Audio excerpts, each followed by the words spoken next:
Welcome to Just Energy Radio with your host, naturopath and medical intuitive, Dr. Rita Louise. We have learned from Einstein's theory that matter and energy are one. Physicists believe that all systems in nature have their own particular way of vibrating. From the swinging of a pendulum to the waves of the ocean to the light that brightens the sky each day, each of these oscillates at its own unique rate. The same holds true for every thought, feeling, event, or word we speak. Each has its own frequency or rate of vibration. What many of us don't realize is when we take everything in our universe down to its simplest form, it is all just energy. Join Dr. Rita Louise on a journey through time and space where past, present, and future collide. Today, what you believe may be called into question. What we want to know is, who made up the rules? Be brave and step outside the box. We are about to turn our world upside down and venture into the unknown. Hold on. We are departing our own beliefs and entering alternative realms. Enjoy the possibilities.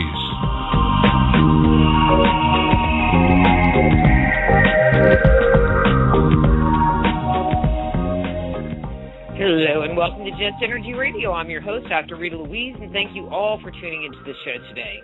Wow, do we have like a diverse lineup. In the first hour, we're going to be speaking with Stephen Sakellarios about reincarnation. And in the second hour, we have Jesse Ventura talking about politics. Reincarnation, politics, don't know how they fit together, but I'm sure there's some big cosmic plan for it all. But don't forget, Just Energy Radio is brought to you by SoulHealer.com and the Institute of Applied Energetics. That's www.appliedergeticsinstitute.com. You can also catch all of our archives at the Just Energy Radio website. That's www.justenergyradio.com. And you can also sign up for our weekly newsletter that will keep you informed of all the guests that will be coming up on the show. And in the last 6 months, we have started to YouTube the different shows that we have. And so, you can listen to them in your car, streaming over your phone, because, hands-free, listen to the show, hang out with me. That sounds like fun. I think it would be fun. Anyway, let me tell you a little bit about Stephen and get him on the air. Stephen Sakellarios is the producer of a documentary called In Another Life, Reincarnation in America. He's written 2 books just recently released. Matthew Franklin Whitaker, in his own words, is a scholarly attempt to prove his own reincarnation case. Stephen has a master's degree in counseling, has studied reincarnation for 38 years, and has one of the most extensive websites on the topic of reincarnation in the world. His website is www.ial.golden. Okay, this is a little challenging one. ial.goldthread.com. Whew, Stephen, that one was a hard one. Anyway, please welcome to Just Energy Radio, Stephen Sakellarios. Hey, Stephen, how's it going? Good. Thanks for inviting me. See, only sort of awful, but anyway, you're here now, and I got your website out, and maybe by the end of the show I can say it right. Gold Thread. Gold Thread. I think Golden Thread was taken or something. I don't remember how I ended up with Gold Thread. Anyway. Well, I mean, I understand the concept, or I'm assuming kind of like the silver cord, gold thread. Exactly. Kinda? That was actually my video business, and then the IAL, it stands for In Another Life, that was tacked onto the end of it, and so that became a whole separate entity in itself. But Gold Thread was my company name. Got it. How did you get interested in the whole concept of reincarnation in the first place? Well, I'd studied it since about age 19 when I started studying the scriptures of different world religions and some of the major mystics of more recent times. And I just accepted it as part of the whole package. I really, from the time right out of high school that I studied the Bhagavad Gita, I remember just accepting it instantly. But it was when I started my documentary around 1997 that I really started to investigate it and realized that people in Western cultures had been investigating it, including scientifically, for some time.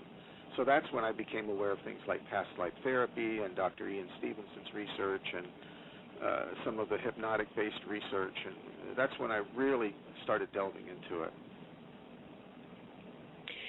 There was a comment in the chat room if you could speak up a little bit, so maybe talk into the mic a little better. Yeah, there we go. Okay. Okay. All right, there was a question in there. You know, the idea of reincarnation in the Western world is really overlooked by a lot of people. I mean, we come from such a Christian upbringing in the general sense that there is the generalized belief that, you know, you're born, you die, and when you die, you go to heaven, versus the concept of being born again. What I found is there's a very strange dichotomy between what people actually believe and what we're officially supposed to believe. And that's really where the documentary came from, because if you look at the Gallup poll, first of all, almost 1/4 of the population says they believe in reincarnation, which you would never know from, you know, walking around talking to people. But if you sit down to lunch with 3 other people, chances are one of you believes in reincarnation. It's that, you know, common. And also, something I think is important to point out and that I found out in my research is a lot of people are having experiences. On my website, there's a whole couple pages worth of people's experiences that they've sent in, and my website isn't the only one that's got little stories.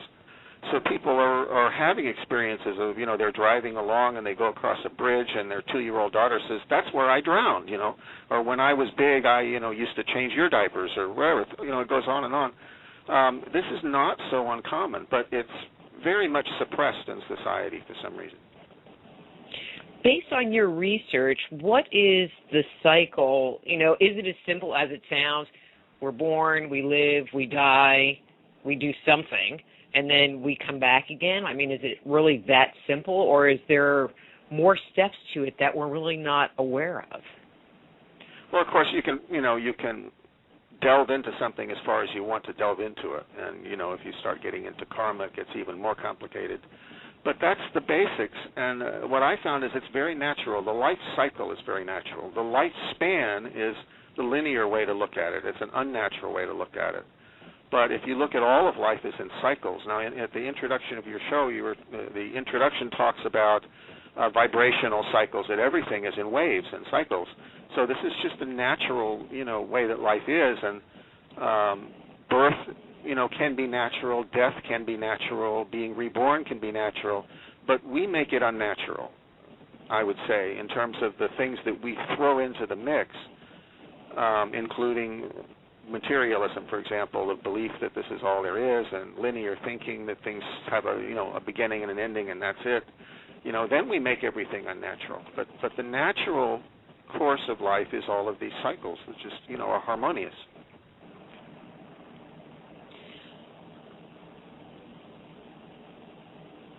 And I think a lot of people don't, like I've heard people say that, because I do ghost hunting and I talk about ghosts and I talk about, you know, life beyond death, you know, from a ghost perspective as opposed to a, you know, life after life perspective. And I've had people say, but there can't be ghosts, you know, ghosts that are people, because when you die, you go to heaven.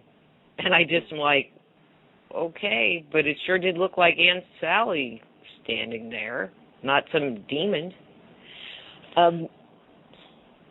Anyway, one of the things, why I was bringing up the cycles, one of the things that you talked about or was talked about in the video was something about like going through a life review process or seeing your life. Do you have any information that you could share? Because I find that aspect just so important to understanding the, you know, the cycle that we go through, because I think everybody gets the part where we're here, but don't really have an understanding of what it is thought happens when we go on the other side. The life review is one of the most common elements that's described and most consistent. It's very much described the same way in all the literature and all the accounts that I've read, and it happens apparently fairly soon after you die. It's one of the first pieces of business. You know, that you have a guide or somebody usually is with you, somebody who is impartial and supportive. They're not judgmental, but it's kind of like 3D IMAX on steroids. It's, you know, it's extremely realistic and intense, and you see everything that transpired in their life. You feel everything that you felt, but you also can feel everything that other people you affected felt at the time. So if you made somebody happy, if you made somebody miserable, if you hurt somebody's feelings, you feel what they felt. And it's, you know, it really depends on what kind of a life you lived as to how comfortable or uncomfortable the experience is. But that comes up over and over in just about every account that I've seen. In cases of, and I'm just wondering, you know, what kind of cases, like past life regression kind of cases, near-death experience kind of cases, what kind of, where are you finding that kind of material? Oh, everything. You're talking people who have passed over, who communicate through mediums, will talk about that, and people who are under hypnotic regression and asked to experience their death and report on the time in between will talk about it, and people who've had near-death experiences, you know, go through the life review. Like I said, it's all the way through all the literature. See, I find that really interesting. You don't really hear a lot of people talking about that. Like Daniel Brinkley talks about that quite a bit. And I've heard that that's one of the things that separate, like, earthbound spirits from people that have, and I'm going to say, have gone to heaven, you know, or have taken that next step so that they can get back on the cycle of rebirth, is that you have to go through that life review process. I do think that there are souls that don't go through all of that process. And interestingly, I think that a lot of the children that Dr. Ian Stevenson studied may have been earthbound and may not have gone through that process, and that's precisely why they remember so much about their previous lifetime, because part of the process is when you have been in what they call the Bardo realm or the astral plane, you know, whatever you want to call it, and they come back in, there's a forgetting. You know, you forget whatever your past life was.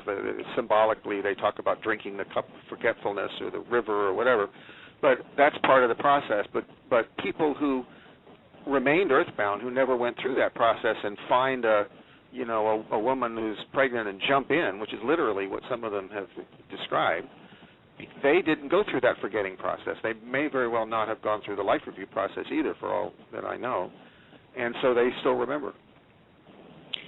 That's really interesting, because I've always felt like there was a correlation with individuals not going through that life review process, being able to let go of their emotional baggage from their previous life. And it would just make me curious, and maybe we can talk a little bit about these cases, but it would just make me curious if those individuals would come through with more baggage, you know, more emotional baggage.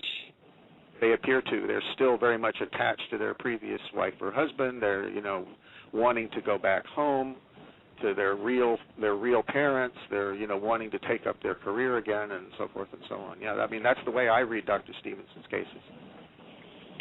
So could you maybe go into detail, you know, about one of his, you know, more fascinating cases, or, you know, a couple of the cases, you know, what kind of work he was doing and what kind of results he was finding? Well, I don't remember the specific cases too well, but I can go through kind of a typical case. Okay. And then I can try to remember one in particular. But a typical case would be that just about the time the child is able to talk, they start saying things like, "You're not my parents. This isn't my home. I want to go home. I'm so-and-so. I live in such and such a village. I'm, you know, I have 2 children, you know, whatever." So the parents will then hush them up. As a matter of fact, in rural India, there's a superstition that if children start talking like that, they might not live. So as I understand it, they would put them on a potter's wheel and spin them backwards. You know, they punish them to try to suppress this. They certainly wouldn't reward them for it. And at some point, maybe, let's say an uncle takes pity on the child, and say at age, you know, 4 or 5, and says, "Let's go to this town and see, you know, once and for all." So they go to the town, and the child knows exactly where they are, and they start walking through the streets just like they know the place, which they apparently do, and they go right up to their former house, you know, and if they're allowed inside, they can say, "This is my room," and they can find out, they can say, "This is where I buried the money," you know, real specific things. There's one case where they said, "Look, my name is is written on the inside of this door, and it was, that kind of thing. And if they are presented with a bunch of people, they can pick out their relatives, and if somebody tries to fool them, they're not fooled. Somebody will come forth and say, "I'm your mother," and they'll say, "No, you're not. That's my mother. That's my aunt." There. And they have the appropriate emotion, and they have the appropriate responses. They will act towards a wife the way that a man would act toward a wife, or toward a husband. The little girl will act towards the man as she would normally act toward a husband, or towards a father, and they'll express those emotions. And they'll also have skills. They'll be able to sing a song or dance a dance or use a piece of machinery from the last life, and they'll know how to do those things. They'll have the preferences that belong to that caste. They won't want, their family now in this life, everybody eats meat, but they won't touch meat because in the last life they were, Hindu vegetarian, for example. So there's a whole series of indicators that Dr. Stevenson set out, and some of them he thought had more weight than others, were more evidential than others. But when you put it all together, when I interviewed Dr. Jim Tucker, who was Dr. Stevenson's successor in 2007, I drove up there and set up my video camera and let him talk. Because in the documentaries I'd seen, they hardly let him talk for a minute or two, and like sound bites. And I wanted to just let the man tell his whole story and put it on. So one of the things he told me was they have a case where a little girl remembered 25 names correctly and their correct relation. In other words, mother, sister, brother, aunt, uncle, friend. 25. And to me, at the point, unless Dr. Tucker is a liar, if he or a very sloppy researcher, if that's true, that a little girl remembered 25 names from a past life, then to me it's a done deal. There's no more discussion. I could go on with this. You've got me on my soapbox, but I feel like this whole argument about is it real or is it not real, it's done already. When the little girl remembers 25 names, I can't even remember 25 names now, of people I know. It's a done deal already. And William James, one of the founders of modern psychology, said that it only takes one white crow to prove that all crows are not black. So this one little girl who can remember 25 names, if you can verify it's real, that's all you need. Just that one case, and we have hundreds of cases. And I remember, and I think it was on the news, I think I saw it on YouTube, about a little boy who had been a pilot in World War II or something James like Leininger, that. Yeah, James Leininger, yeah. And I found that was a fascinating case. Maybe That's you could just share that story. Well, I mean, his parents are the best person. That's Soul Survivor is the name of that book, which I highly recommend. Carol Bowman, who I interviewed in my documentary, was the person that the parents brought that case to initially, so she should be credited with finding that case. And she would be a good person to have on someday. But basically what happened is that the exact same thing as what happened in Stevenson's Indian cases, is that this little boy he started with nightmares, terrible nightmares. He said, plane is burning, little man can't get out. And he would say it over and over and over, screaming, and they had no idea what the problem was. But it turned out he was, in fact, that man in the plane that crashed in World War II. He remembered his name. I think he remembered his buddy's name, and went on. He knew everything about Corsairs. And the one thing that really struck me, when they first had this piece on ABC's Primetime, I think it first aired on, so the interviewer is there, and he's white as a sheet. If I remember, my impression was the guy was scared, So he's interviewing this little boy, and they're walking around, and I don't remember if he was there or the parents are relating this, but they're in a museum, and the mother says to this little 3-year-old boy, "Look at the bomb on the bottom of this plane," and the little boy says, "That's not a bomb, Mommy. That's a drop tank." In other words, he knows everything about these planes as a little kid. And that amused me, it really struck me. But what's really phenomenal about that case is it got into the mainstream media. And this, in my opinion, is Carol Bowman's genius, that she is able to get these cases before the public, because there's plenty of them. If you get on my website and you look at all of my little stories that people have sent in, and these people are not lying, and there's evidence in them. In one of the stories on my website, these people have a 5-year-old boy, and he has nonsense words. He'll say these nonsense words. They don't know what they are. You know, he'll point to a glass and say something. And then a friend of theirs who's Greek comes over, and he says, those aren't nonsense words. He's speaking perfect Greek. You know, that's a story that somebody sent into my website that's there with the other, 2 pages worth of stories, not all of which have evidence like that, but some of them do. It's not that uncommon, but it's very difficult to get it before the public. So the Leininger case got out. It wasn't censored. And that, to me, is the phenomenal thing. And it's caused quite a stir because you can't ignore this thing. Well, especially, what the little kid was saying. And then he did have a friend's name, and they found the guy, if I recall correctly. Yeah, I think so, yeah. But there's a lot of cases like this. If you read Dr. Stevenson's work, and Dr. Tucker's working on a new book, which I believe will have some American cases in it. But this is not uncommon. As a matter of fact, I used to tell people, I dare you, I'll make a challenge. You contact everybody in your social circle, and that means your family and your friends and your coworkers, everybody that you personally know, like one degree of separation, and see if you can find a case of a child talking about a past life, and I bet you anything you'll find one. It's that common. Wow. But like any good Western-minded person, the first thing they ask for, but where's the evidence?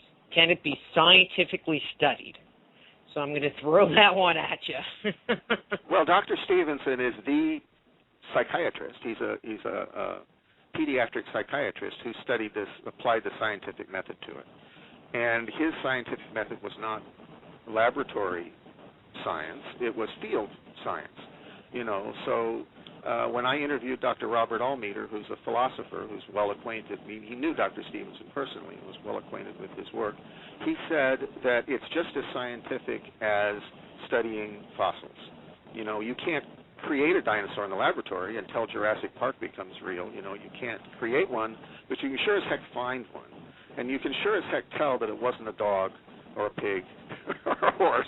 It was definitely a dinosaur, So reincarnation research is the same way. You can find these cases in the field. You can't create them, but you can find them. And if you eliminate all the possible variables, there's no question what's left is reincarnation. There's a few things that are left that people have a little trouble teasing out, like something they call super ESP. In other words, a person has such good ESP that they can know 25 names from a past life, like the little girl that Dr. Tucker told me about. That's pretty implausible. And then there's other things. Another thing called cryptomnesia, which means that you've read it in a book or you've seen it in a play or you've seen it in a movie and you've forgotten completely about it, but then you start experiencing it as though it was your own memories. Your mind plays a trick on you. Well, that's why Dr. Stevenson studied, little children, because they don't have all these influences. So he eliminated that possible explanation. So the scientific method means that you keep eliminating normal explanations until what you're left with is, either ESP or reincarnation, and then if you can eliminate ESP, you're left with reincarnation, past life memory at the very least. So that's But the what about the study. But what about the 500 people that think they were Cleopatra or, I don't know. I mean, you hear it's like these stories that people come back with, and it mostly comes out of like doing past life regression or getting like a past life reading where, I was this king or queen, these famous people. I had somebody recently that told me that they were like the reincarnation of Edgar Cayce, and I was like, okay. Right, I'm familiar. I don't want to say the name, but I think I know who you're talking about. Well, if there's 500 people that say they're Cleopatra, obviously 499 of them are mistaken. We don't know about the one, but logically 499 of them are mistaken. It feeds one's ego to have been somebody famous. But here's my take on that. First of all, there's a lot of ways to be famous in the world if you think about it. You could be a famous fireman. You could be a famous, not to say anything bad about firemen. A good friend of mine is a fire chief. But, you could be famous anything. So my feeling is that Andy Warhol had it right, that everybody gets their 15 minutes of fame, if I remember his quote correctly. Everybody gets to be famous. So what you're really saying is it's not nothing to do with fame. What it has to do with, in my opinion, is cycles. And the cycles are that we don't look at things in many lifetimes, but if you look at things developing over many lifetimes, and I've got an article about mental illness developing over many lifetimes, which I don't know if anybody reads, but in terms of achieving greatness, I think that is a product of several lifetimes. You start out taking lessons and you get pretty good, and next lifetime you pick it up again and you do better and you do better. Maybe, I don't know how many, but I'm guessing 5 lifetimes of really seriously studying something. You get good. And when you get good enough, you've built up enough energy around this thing, you get, just as a natural outcome of the thing, you get fame, you get recognition, because you've built it up to a certain point. And you get, for example, child prodigies would be somebody who's maybe 3, 4, 5 lifetimes into this process. And by the time that you've been focusing on one area for 5 lifetimes, at age 5, you're pretty darn good, you know. So everybody does this. So everybody excels sooner or later in some area. And I think people are instinctively looking for, where is the lifetime that I excelled? I don't think fame is you get famous for all kinds of stupid things, but what you really mean is, where did I excel? And I think if somebody's giving you a past life reading, for example, they will tell you about the area, the time when you really excelled in something. You know, it's significant to tell you about. So I would rather look at it that way. Take the whole ego trip out of it. Let's assume that you've excelled in certain things over the however many. We're talking hundreds of thousands of lives, probably, in my understanding. So yes, you have excelled in certain things, and maybe you got famous and maybe you didn't, but probably you did. So let's look for those things. So you said hundreds of thousands of lives. So there are a lot of people that think, you know, they might have 3 or 4, but there's a big gap between 3 or 4 and hundreds of thousands. Yeah, and this comes from my study of the Eastern sources. You don't see this in the Western studies, but from the Eastern sources, the ones that I rely on, I get that we've had a lot more than that. And there's something about information to me that comes out of, you know, I don't want to say Eastern tradition, I'm going to say from ancient traditions, which I think is a very different concept, is that they knew stuff that we did not know. That's what I believe. And that's also, and civilizations are also cyclical. You probably had, I don't know if you have had guests on that talk about ancient civilizations, but these things are all also the time. cyclical. And this is not the first advanced civilization by any means, I believe anyway. Based on your studies, because it sounds like the cases that you are familiar with or that we've talked about so far, it sounds like the people have kind of come back right away. You know, the World War II pilot, the little girl. I mean, it's hard to go and interview people if they're dead, you know, or find people if they're dead. But is that a common occurrence in your understanding that, you know, when we die, you know, there might be, I don't know, I'm just going to throw out a number, like a 20-year period and then we come back? Or can the period of time between lives be longer and more extended? Can there be a couple of 100 years before we decide to come back? It can be either way, and it depends on a lot of factors, not all of which I, you know, definitely know for sure. But, for example, I have heard that if somebody dies suddenly, violently, that they tend to come back much quicker. That's just one variable. There's probably a whole bunch of variables. The other thing is that it's easier to find lifetimes that are fairly recent, so that can skew things a little bit. The ones that we definitely can prove tend to be within the last couple hundred years anyway. You get too much further back than that, and it's not impossible, but it gets increasingly difficult to find information on people. But, yeah, I understand it can be anything from almost immediate to hundreds of years.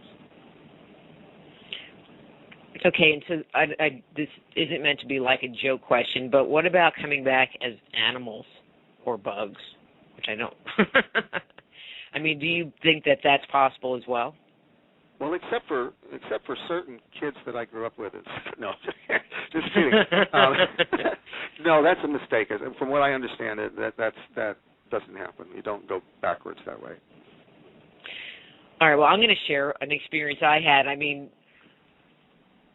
so I had this dog, Kiko. She was a poodle. She was the coolest freaking dog.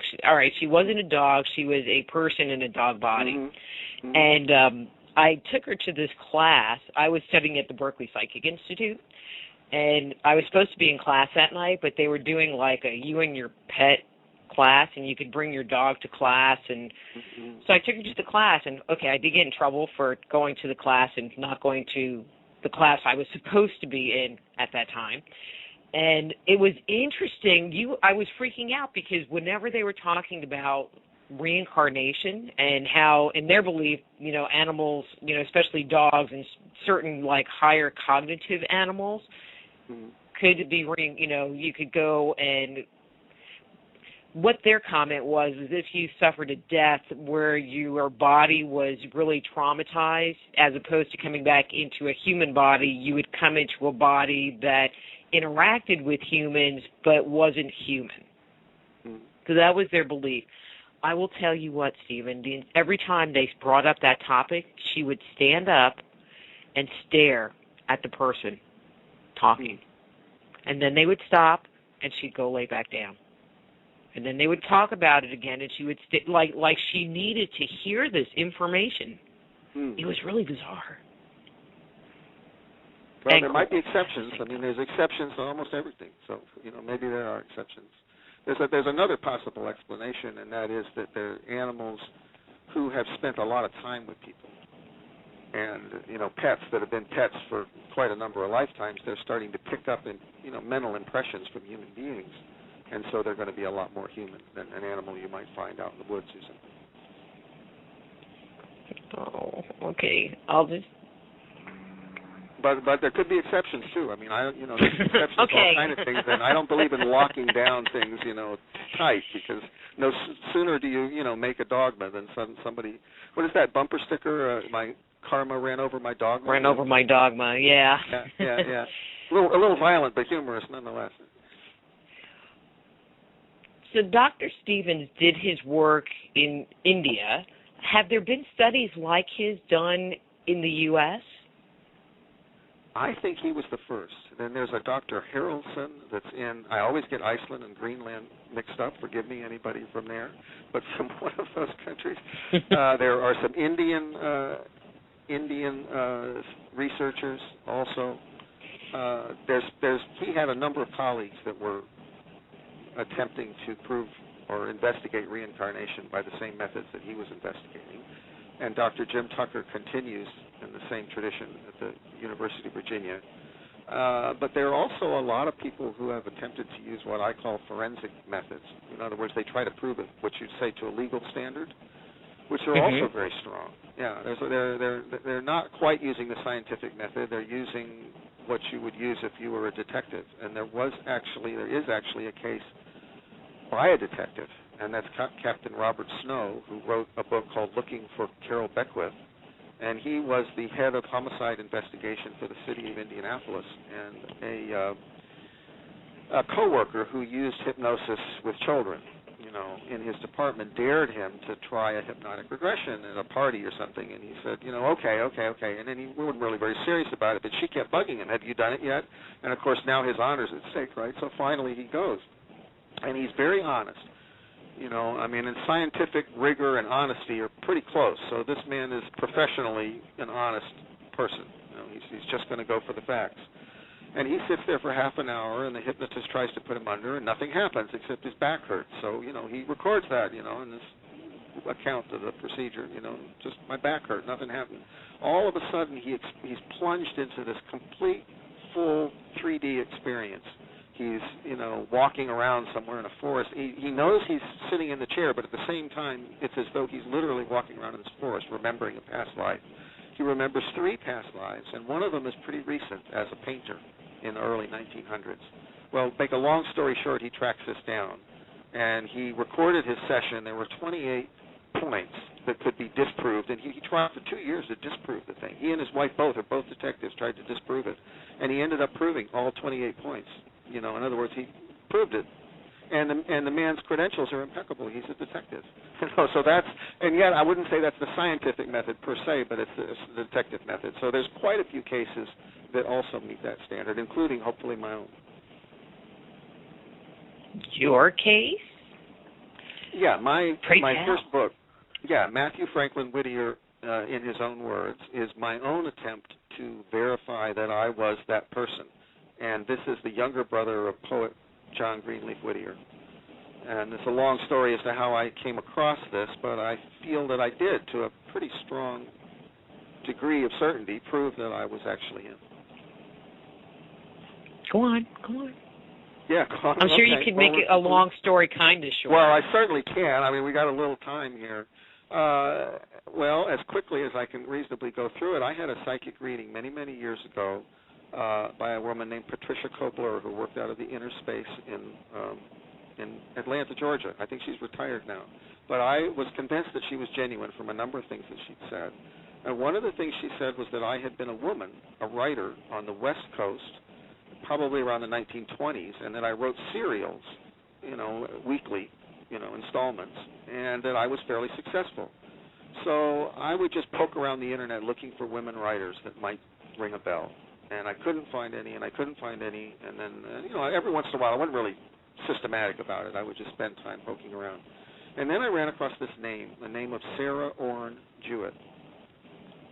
And this definitely I knew. I definitely knew that name, and I hadn't studied her in school so far as I could remember. She's one of the minor New England writers of the 19th century. So she's on the wrong coast and the wrong period of time. But yet I felt, I know this name, definitely. This is familiar. There's something about this is familiar. So I wrote to a friend of mine, and this is Jeff Keane, who is in my documentary. He has his own reincarnation case, and he also has a kind of a natural ability for synchronicity, so that coincidences happen, at least in my presence with him and my connection with him. All kinds of coincidences would happen. It's sped up. So I said, this is the guy. If anybody can find what Sarah Orne Jewett means to me, he can. This was maybe 3 weeks after I first ran across this name. So I sent him an email. I said, here's the link to the Sarah Orne Jewett Text Project website, which anybody can look up. And I couldn't find anything that rang a bell to me. It's kind of a hard website to get around. Things are labeled a little funny. So he shot back an email half an hour later. He says, I felt like I was guided to this. I immediately went to this one kind of obscure page where all of her social circle is listed. And if you click on the name for each person in her social circle, it'll come up with a picture, a little something on them. So at the very bottom of the list, there's the name Matthew Franklin Whittier, because he was the brother of the poet, and they were personal friends in New England. And so Jeff clicked on this thing, and up comes a picture of this guy, and he wrote me back, and he says, here's the link. He looks like you. I think maybe this could be you. I feel like this is you, if anybody in here is. So I click on it, and I look at it, and I knew the eyes. I knew that was me when I looked into those eyes, and it's a feeling I can't explain, but it's very powerful. It's just recognizing yourself, even though the face is, I would say, about 85% like mine. It's, not exactly like mine, but it's pretty similar. The eyes stay the same, and this is what they say in the literature, that the eyes stay the same from incarnation to incarnation, more than anything else. So I knew that was me, so that started me on the road of researching it. And the way I researched it was, should I continue and try to explain how I researched the case? No, I think they should get the book. I think you've got them kind of. I would love that, yeah. There's more in the book than I can say, and I hate to give people too much because they feel like they've got it, but they really don't. They really need to get in there and see what I actually did. No, that sounds fascinating. Fascinating. And you said that you could tell that there was a similarity in your eyes and physical characteristics, and that's a common thing that happens? Apparently it is, but it's not universal. For example, Carol Bowman's son remembered being he's this, carrot top, freckle-faced kid, and he remembered being a black soldier in the Civil War. Well, obviously he's not looking, quite the same as he used to. So people can look like very different, but they also can look almost identical. So my guess is that people either look opposite or they look identical, one or the other. I don't think there's too much in between. That's just a theory on my part. But just based on how I know, some of the principles operate. But yeah, Jeff Keane is almost like 100% like his past life person. You can compare the two pictures side by side. I showed it to a girl who was like 11 years old, and she turned white looking at the two of them when I first was working on my documentary. She blanched, because it's kind of scary, because it really is the same, and there's no genetic connection between these families at all. which is a very interesting point because it means there's some other factor besides genetics. Something else is going on in the development of the human embryo besides genetics. There's some non-physical factor that's directing the growth of the human being and how they eventually come out, because we've got people that look identical that have no genetic connection at all, that just have a past life connection. But that, brings up a whole lot of other factors. How does that person fit into their family makeup? I mean, I come from a very large family. I have 4 sisters. And when we were children, my sister and I hung out a lot together, and most people didn't believe we were related. We looked that different. But if you put her with the other sisters, if we're all together, you can see the connection, because I look like this one, she looks like her, I kind of look like her a little, they definitely look alike. That kind of thing, you can see how the family tree comes together, if that makes sense. And it would be interesting if, looking at the family tree of these people that have these resemblances to, the families of the past life, if there was any connection, family member to family member, even though it wasn't genetic. Well, people do tend to reincarnate in families. And there's a book by Carol Bowman called Return from Heaven, her second book, which has some very strong proof cases in it, and which deals with this exact topic, showing that people have reincarnated, as their own, like, great-grandfather or, so forth and so on. Yeah. You'll have little children that are shown a family album, and they pick out their great-grandfather, and name them and say, that was me, and they've never seen the picture of this person before. They've never seen the album, they didn't know the name, things like that. Are there other physical characteristics that can come through or is believed to come through from past lives? I mean, you kind of talked emotional and skills, but what about other kinds of physical characteristics? Well, I'm glad you asked, because one of the things that I didn't mention about Dr. Stevenson's work is that he studied birthmarks. And he would, first off, he was able to identify a past life through memories and all these other factors that we talked about. But in a certain percentage of cases, the child that was born now had a birthmark that corresponded to, say, his fatal wound from the past life. So if the person was shot in the head, this child has a birthmark, a little one in the front where the bullet went in, and a bigger one in the back where the bullet went out. And there's one I remember where there's a shotgun blast. They have the autopsy report with the drawing, showing that the person was a young adult and that he was shot in the chest with a shotgun, and you see the pattern of the wounds on his shotgun, on his chest from the shotgun. And then you see his rebirth, and the child has a birthmark, and you can compare the birthmark with his past life autopsy report. So he has quite a number of cases like that. So apparently scars can come through, and what that tells me is that it's impressions in the mind which are getting translated into the next physical body. But that kind of supports the concept that they haven't gone through the life review process, because they would have, in my understanding, let go of that trauma and not brought it back. That's a brilliant observation. And then if there was a way to test who went through the astral plane process and who remained earthbound, and to see percentage-wise how many of the children that remained earthbound had scars, you might be a high correlation, and that would be something that they might want to study. Okay, discredit it to me. It's all good. Yeah, no, seriously, I've never thought of that before. That's a good thought, yeah. Because there's at least one I remember in Dr. Stevenson's books, and the description that the little boy gave was, I died, and I was sitting in a palm tree, up in a palm tree, right? And he was looking down below, and a pregnant woman came walking by, and he jumped into her womb and was born to her. That's his, verbatim, I can't quote it directly because I don't have it in front of me, but that's pretty close. That's what the child said. So clearly he was earthbound. So not all of them described things like that, but at least some of them did. But it also would suggest that they went from a traumatized body right into something else, or relatively close in time, just Well, I mean, it kind of makes me think of like a walk-in. You know, the concept of a walk-in. Well, the child wasn't born yet. Yeah, there may actually, there is actually in his cases an example of a walk-in, interestingly enough. But in these cases, the mother still hadn't given birth, and so the child, jumps in at, I don't know at what period in her pregnancy he jumped in. But then the question is, how late can the child jump in and still influence, the physical body? Questions. It's probably a matter of degree.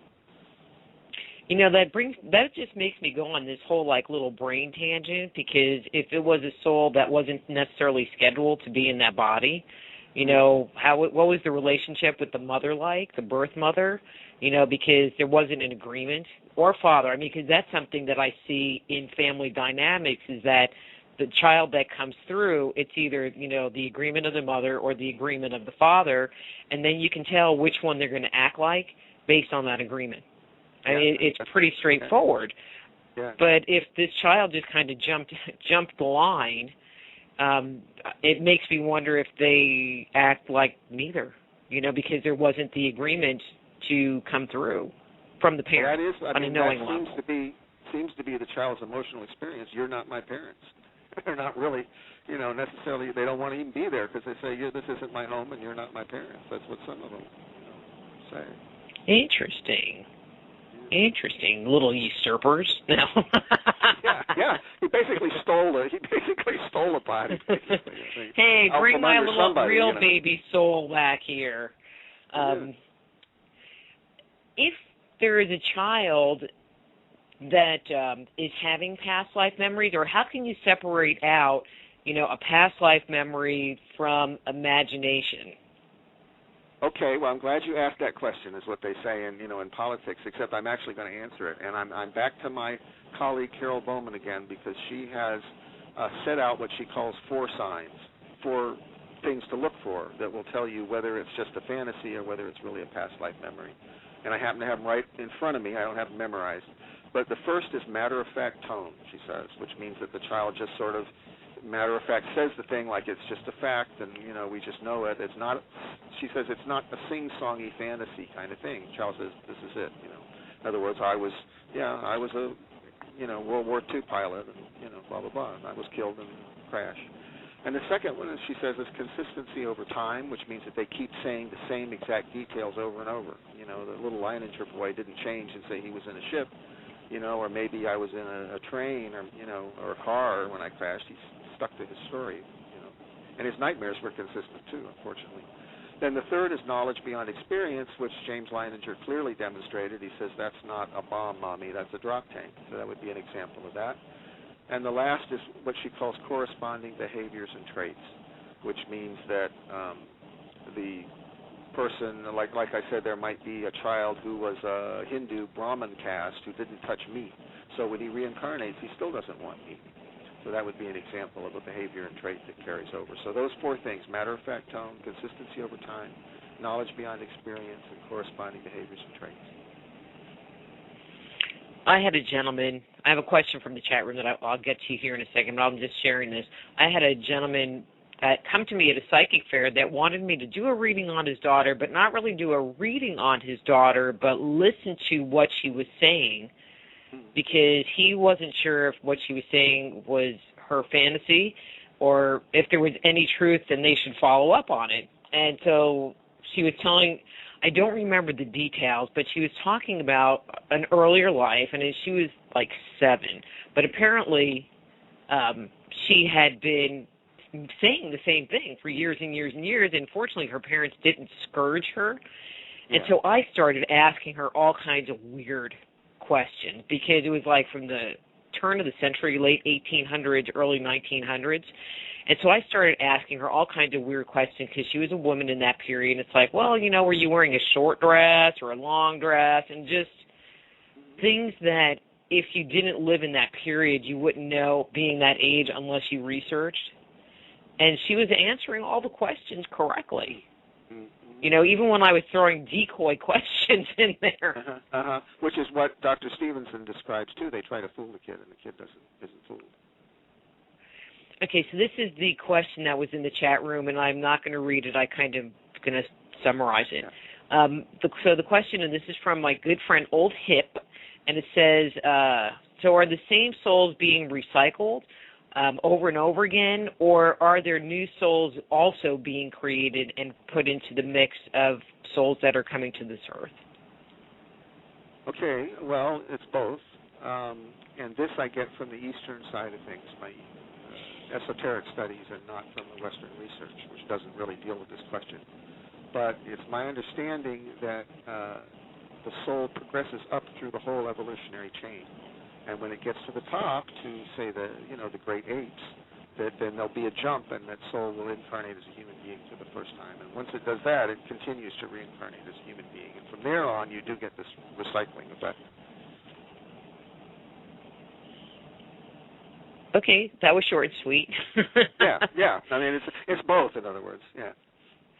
But, I mean, can new souls be created? You know how, like, new stars are created in the galaxy? Can new souls be created? Well, I am a follower of And you can say you don't know. No, I do know, but I have to quote my source because I don't know personally, Got it. My guru's name is Meher Baba. He wrote a book called God Speaks, and it's all in there. So if you go to Meher Baba's God Speaks, the whole process is laid out in great detail about where we come from and the souls. But see, I never even thought about that whole idea about souls being created. Kind of like a star being created. It's not something that you even think about ever, or not me. Well, according to Meher Baba's explanation, which is it's profound, and I can only do the best I can to do justice to it. But that originally, in the original state, God is just unbroken, infinite existence, calm, like a calm ocean. And then God gets what Meher Baba called a whim. It's not premeditated, but it's the whim to know himself. And as soon as he gets that whim to know himself, it's as though the ocean is suddenly stirred into a million bubbles. And each little bubble is a soul. And then those souls, just that act of having become a soul and being in a bubble creates a little tiny impression of separateness. And that impression gradually urges the soul into higher and higher bodies, which have more and more experience. And so, you start out with, amoebas, or single cell, and you move into plants, and then you move into insects and worms, and then you go up into fish and so forth and so on, gradually reincarnating up through the evolutionary chain. And then once you're a human being, you have this long period of reincarnating, of having all these different experiences to gain wisdom and understanding and spiritual maturity. And finally you get to the point where you're tired of all of this stuff, and you want to find God, and you start searching, and that search brings you back in again. And so you retrace your steps consciously all the way back to the source, except now you have full consciousness. So it was consciousness that was developed through this whole process. And through all of us gaining consciousness, this is God coming to know himself. And then you get to have nirvana. Yeah, and then it's nirvana. Well, Baba says nirvana is complete vacuum, and instantly after nirvana comes nirvikalpa, which is the consciousness of God.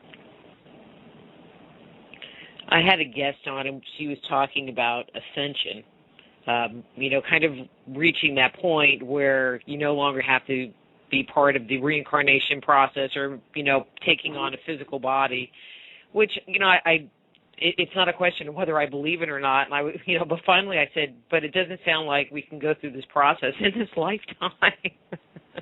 She was like, well, no. It would take a lot of lives, yeah.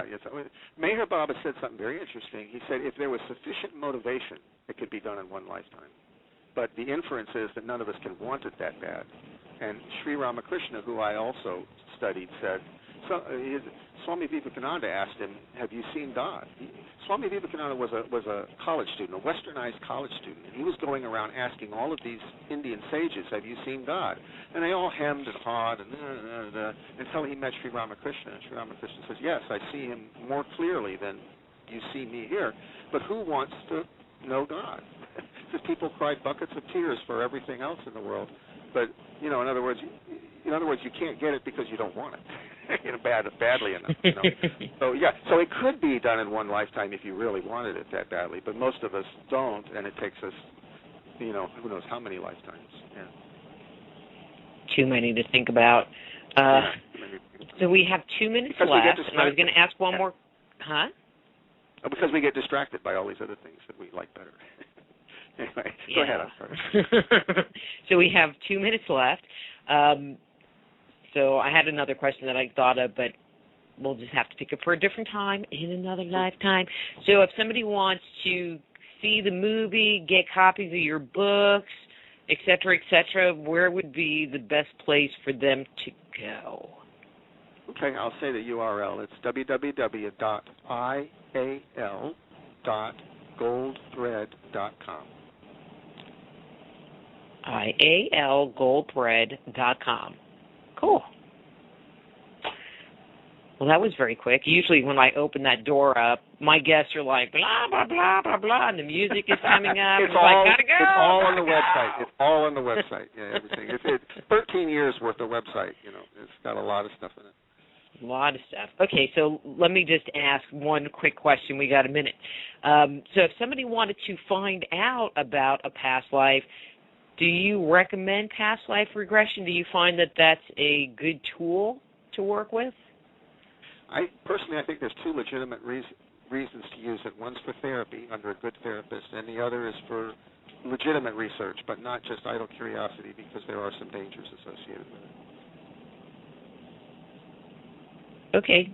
And all right, let me ask one other question, follow-up. I mean, I have a girlfriend who she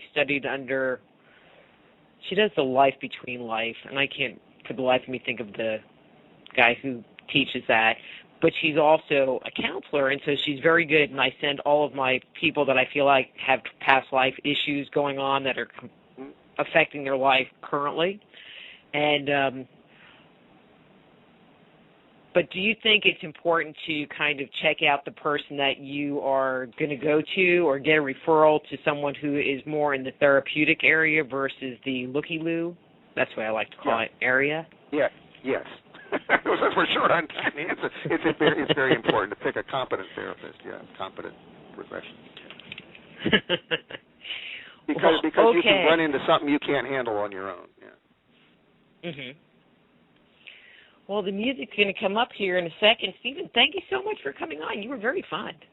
Thank you. I enjoyed it. All right. Say that website one more time.